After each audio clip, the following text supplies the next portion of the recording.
additives might be the most polarizing products in all of the automotive industry. Some people swear by them, and some people call them snake oil. So today I want to answer this honestly, not as a brand rep and not as a hater. Are oil additives actually helpful, or are they just masking a bigger problem? Because the real answer isn't yes or no. It's knowing when an additive is a tool and when it's a distraction that ends up costing you an engine.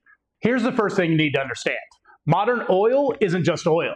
It's a carefully balanced chemical system.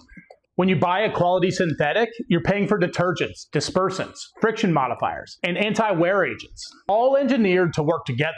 Oil companies spend millions making sure those chemicals cooperate instead of canceling each other out. So when you pour a bottle of aftermarket additive into your crankcase, you're not just adding protection, you're changing the chemistry. And here's the part that most people miss. Additives have a saturation limit. Your base oil can only hold so much chemistry in suspension. When you dump in a high-dose aftermarket additive, you can cause additive incompatibility where the chemicals start interfering with each other instead of working together. The oil's protective balance gets thrown off, and in some cases, you can actually accelerate deposit formation. You aren't upgrading the oil, you're experimenting with it. Now let's talk about the most common move, thickening the oil. If you take a 5W30 and add a heavy stabilizer, you can easily swing that viscosity into the 15W40 territory or higher. In loose tolerance engines from the 70s, that's usually fine. In a modern engine with variable valve timing, that's a problem. Variable timing solenoids use oil passages smaller than a grain of rice. They're designed for a very specific flow rate.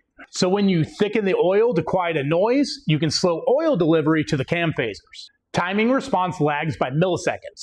Fuel economy drops. Now you have cam codes that start popping up. And on cold starts, the top end of the engine is starved longer than it should be.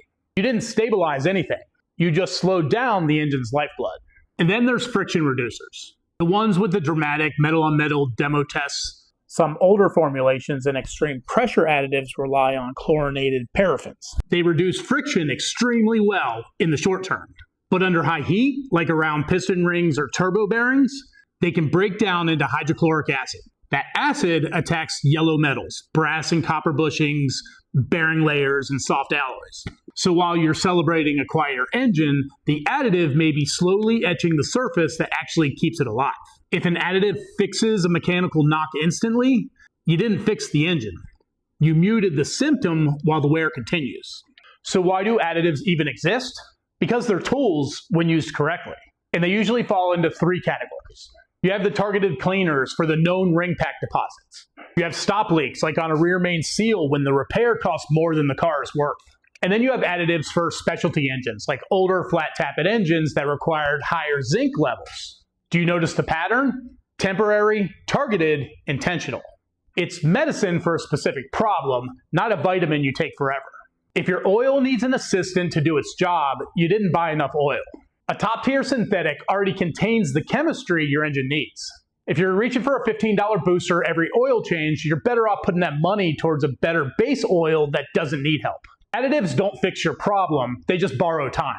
And to be clear, I'm not anti-additive, I'm anti-blind use. If you can explain what problem you're solving, why the oil alone can't handle it, and when you're going to stop, you're thinking like a specialist. If not, you're gambling with your engine's chemistry. This is why I teach oil as a system, not as a shelf product. In the oil guide on my site, I break down which oils already have margin built in, so you don't have to play chemist at the counter.